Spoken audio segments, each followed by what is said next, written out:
All right, so this is what's inside the box. Obviously, you'll have the base, and this is all the parts that comes with it.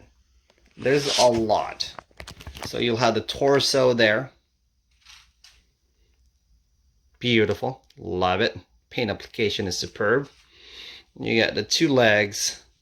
You got the arms. And just so you guys know, when you open the box, these arms are already connected. But just for your information, these are two separate pieces. And it's held by a magnet. And it's really strong. You have the back panel. So this goes at the back of the torso. Right here. That goes in between either the jetpack or the ammunition pack. And you have the head. The sculpt on the head is pretty cool. It's really, really close to the cartoon, Generation 1 Transformer. But we'll talk in depth on that later. And then you have two hands, which you're probably not going to use. And you have the two machine guns right here. And what else is there? This is the neck riser. I'm going to show you guys what that is later. And then you'll have the ammunition belt. I think that's what you call it. And then this little guy is a small panel that connects the ammunition pack and this to hold it together. And yep, I'll show you guys that in just a bit. All right, let's go ahead and put him together. So we're gonna build him up from the base all the way up to his head. So let's go ahead and put his legs on first. Like so. It's held by magnets. You got the pegs right here. It's pretty strong. But there are some things that's worth mentioning about the construction here or the engineering behind it. And we'll talk about that in just a sec.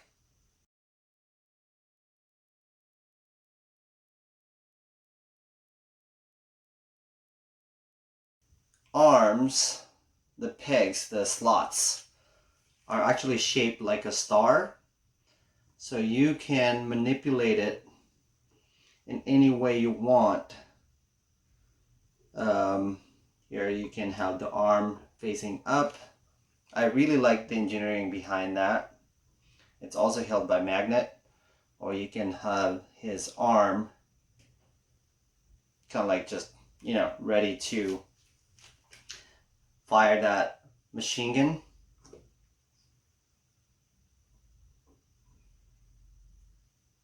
Like so. I don't particularly like that, but let's bring him up here.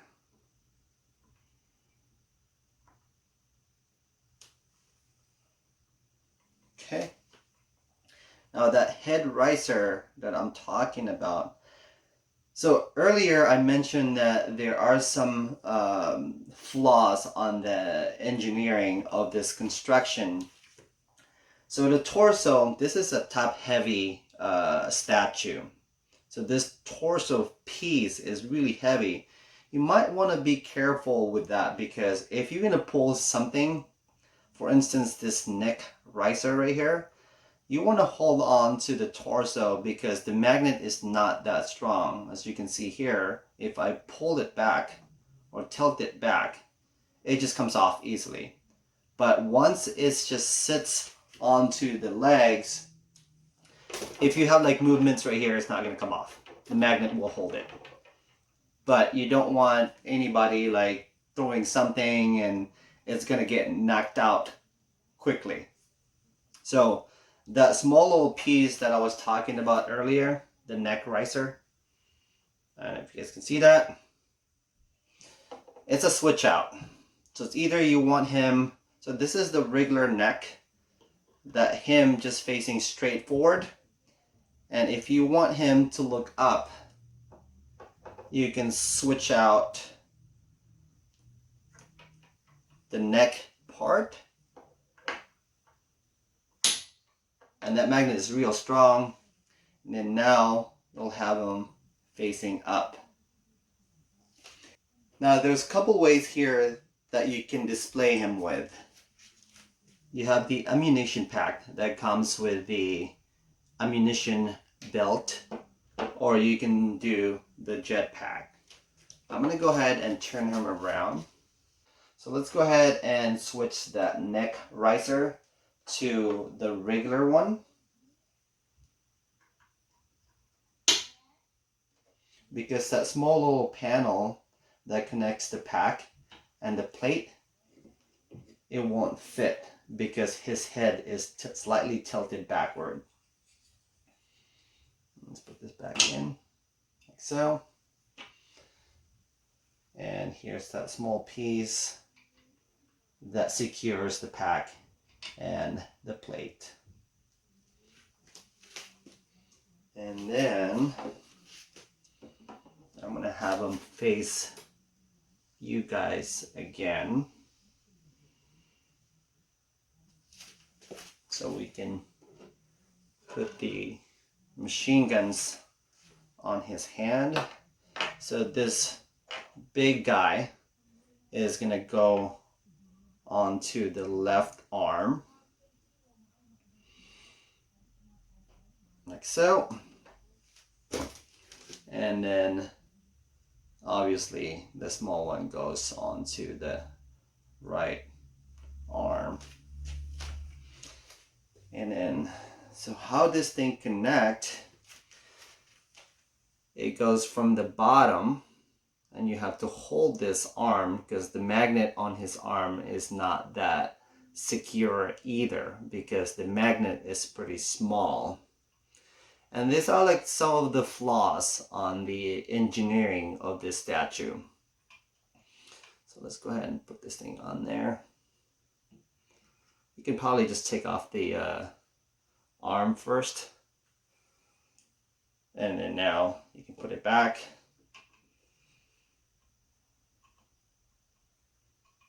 Okay, like so. Just be very careful with it.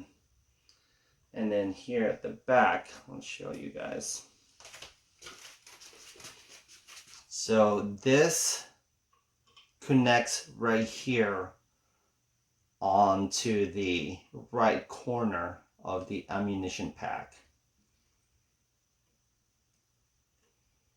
Like so. And then there you have it. So I guess that's an option A. God, this thing is so hard to come off. Now that I got that small little piece, I can pull out the plate and the ammunition pack. Put that plate back, and then now you can put the jetpack. Now with the jetpack, you can have the head tilted up if you want to, and you can even have his arm somewhat facing up in the air, like so.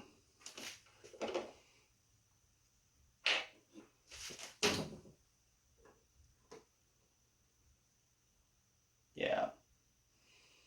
These magnets are not that great. So you need to be very careful with that. All right. So that's the option B.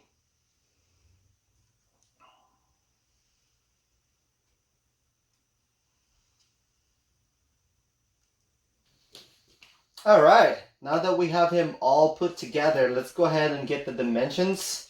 So from the bottom of the base all the way to the highest point of the statue, which is the rifle, that is 16 inches tall. And the width of the base, that is about 11.5 inches. The depth is 11 inches. I forgot earlier to mention that this piece is limited run. There's only 300 that is out there.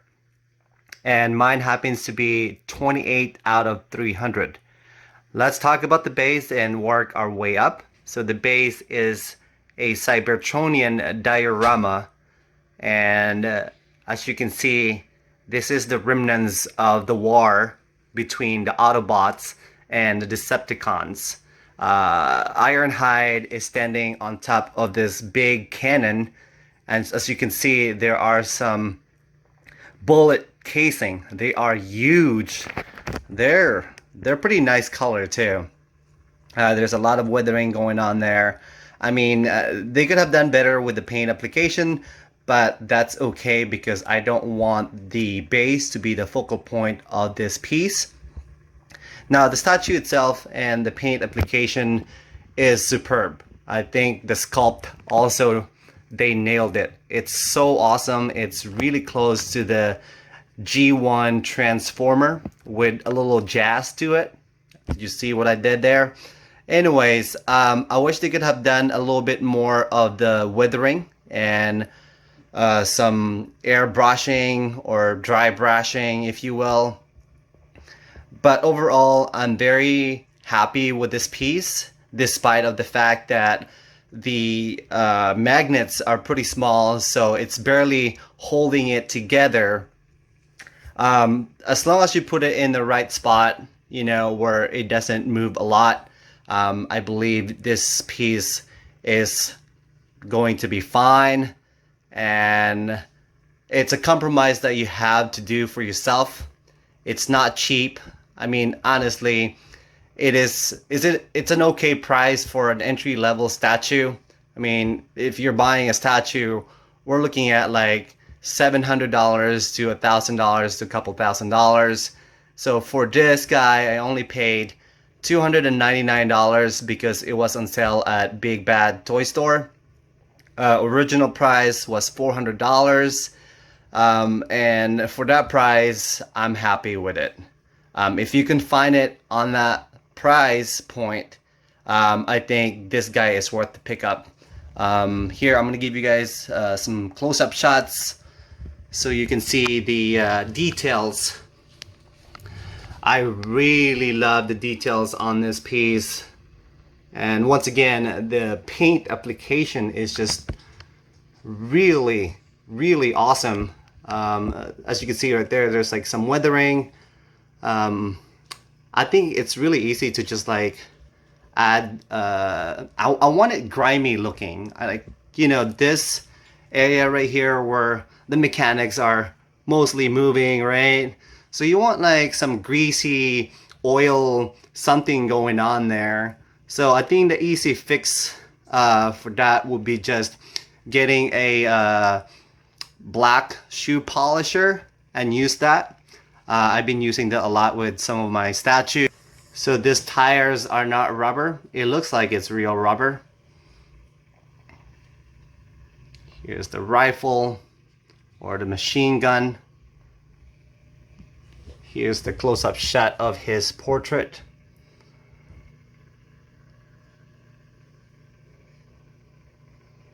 And if you have any comments about this piece, feel free to comment down below, you know. It'll be nice to have a conversation about it.